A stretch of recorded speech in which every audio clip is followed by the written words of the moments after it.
Hello classmates, my name is Tyler Benton, fellow student and new researcher. I decided to do my research report on the types of energy sources and the cost they will have on a business, as well as consumer opinion about these energy sources.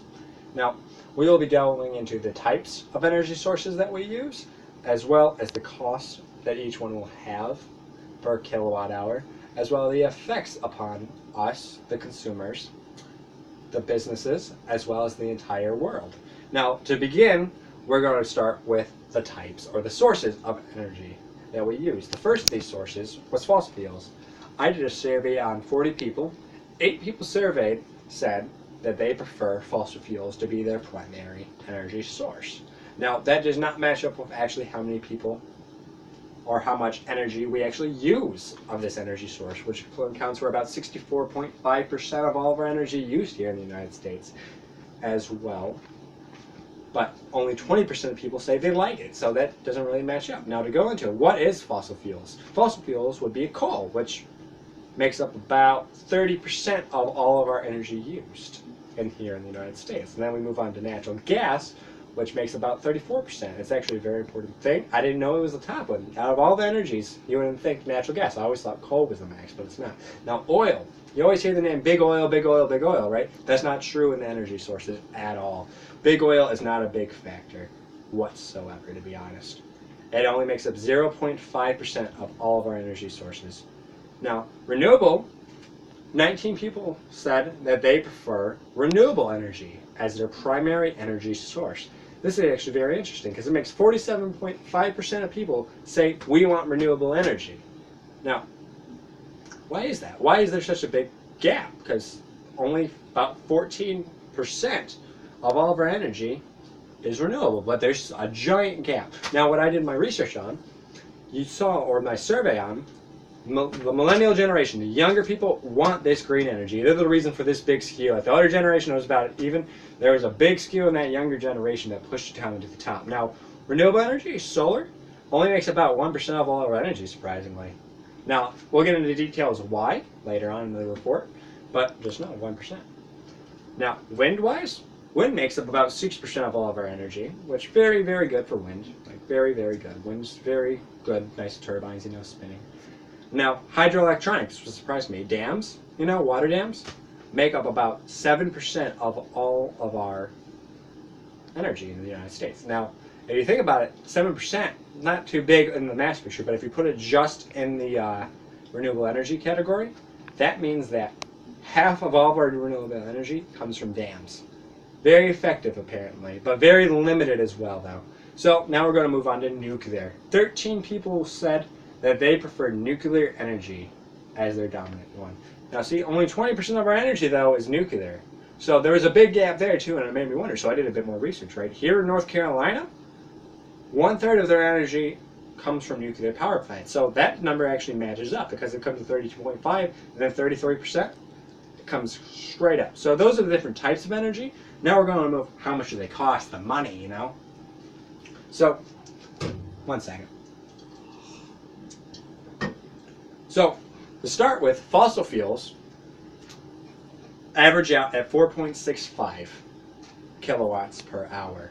Not too bad, but cents, by the way, it's all in cents. So, coal is probably the cheapest of fossil fuels, coming at 4.1 cents per kilowatt hour.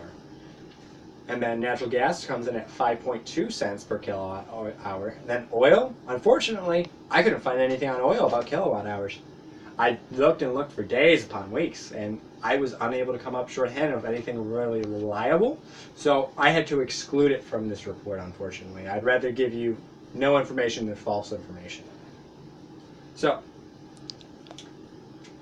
we move on to renewable then. Solar costs 7.71 cents per kilowatt hour. That is the maximum of all of our kilowatt hours. Solar is the most expensive energy, which was quite surprising. And that's not too surprising, though, that it's only 1%, as I said earlier. So it's very expensive, solar power, and it takes up a lot of room as well. Now, wind is about on par with coal, coming at 4.3 cents per kilowatt hour. This not too bad. We says we kind of could switch more towards wind, like where we couldn't switch towards solar because prices would go up. We could switch towards wind. And then hydroelectronic energy comes in at 3.3 cents per kilowatt hour. Now renewable has the most expensive, and this is the least expensive energy source, but it is limited. You can't just rush a bunch of water because you got to keep the lakes at a certain height, as well as there's not rivers everywhere you could use it on. So that leaves us with nuclear. Nuclear energy comes in at 3.5 cents per kilowatt hour. Overall, this would be the cheapest category because the average is 3.5 because there's nothing else to bring it up. It's just nuclear power plants. So to go over the averages again, it's 4.65 for fossil fuels, 5.1 for solar, and 3.5 for nuclear energy. Nuclear energy is the cheapest, and it is not as limited as hydroelectronic would be. So both are very good. Both are a lot cleaner than fossil fuel. So those are the different costs of energy. So let's go on to how they affect us, shall we? Now, as a consumer, if we were to say switch to coal energy, just like 100% fossil fuels, we really wouldn't see a difference because, again, the majority of the world uses fossil fuel energy. We might see a bit more pollution rise, but as a consumer, we wouldn't see anything. Now, as a business, if we were to switch to fossil fuels, we wouldn't really see anything either. Again, we use a lot of fossil fuel. It's not going to make a big effect when we switch. Now, if we were to world-wise, there would be a lot more pollution around the world. If you are a climate change believer, temperatures will rise. Guaranteed. Apparently drastically, and those will call natural disasters. As we increase our use of carbon-based things, they will rise. Excuse me for 1 second.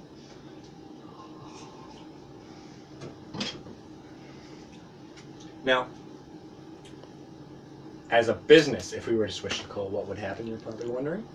Well, as a business, if we were to switch to fossil fuels, such as coal and natural gas, nothing really. Well, you wouldn't be affected again.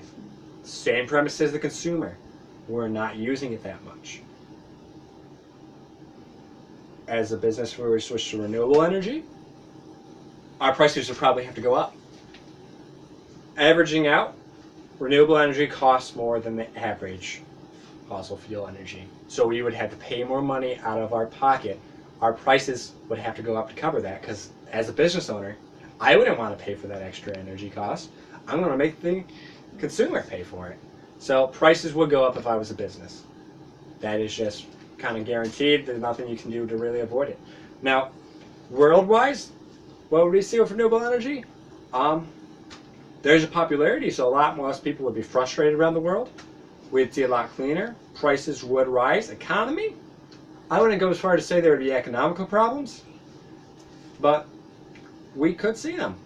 Now, finally, what would happen if consumers sold nuclear? There would be a lot more fear. People are afraid of nuclear power plants. They really are. They see them, and you see things like what happened in Japan, all that nuclear reactor stuff radioactive stuff going into the ocean. You see it like, oh, I wouldn't want one of those near me. Then you look at Chernobyl, nuclear power plants melt down. It's a scary fact of life. Now, as a business, if we were to switch to nuclear, excuse me 1 more second. As a business, if we were to switch to nuclear, we would see a drop in prices because it is cheaper by over 1 cent per kilowatt hour to go from fossil fuels to nuclear. So we'd see a price drop. So I'd see a price drop in my energy bill. Consumers would see it and be like, oh, yay, I get a discount now. So it's a win-win, really. Businesses will be making more money. It's good for the entire world.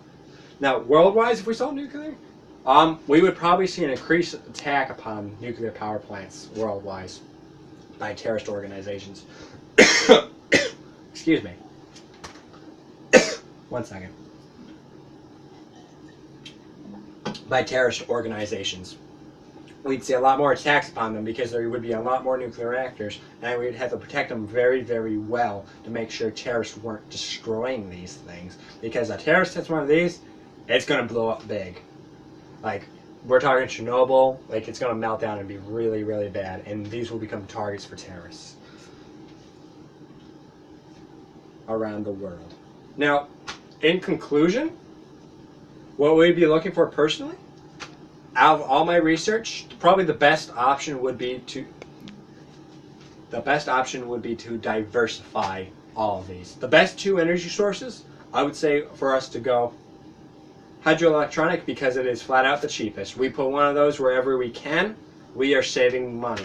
Energy prices will go down. Now, we can't have them everywhere though, so what else should cover the rest of the areas? Nuclear power. It is the cheapest. It would affect the world fantastically. Like, prices would go down. That's what we want to see. Consumers would still be happy because they are able to get their clean energy out of the hydroelectronic, and there would be less pollutants in this world. Sorry for throwing a coughing fit on you guys. But thank you for giving me your time, and have a great day.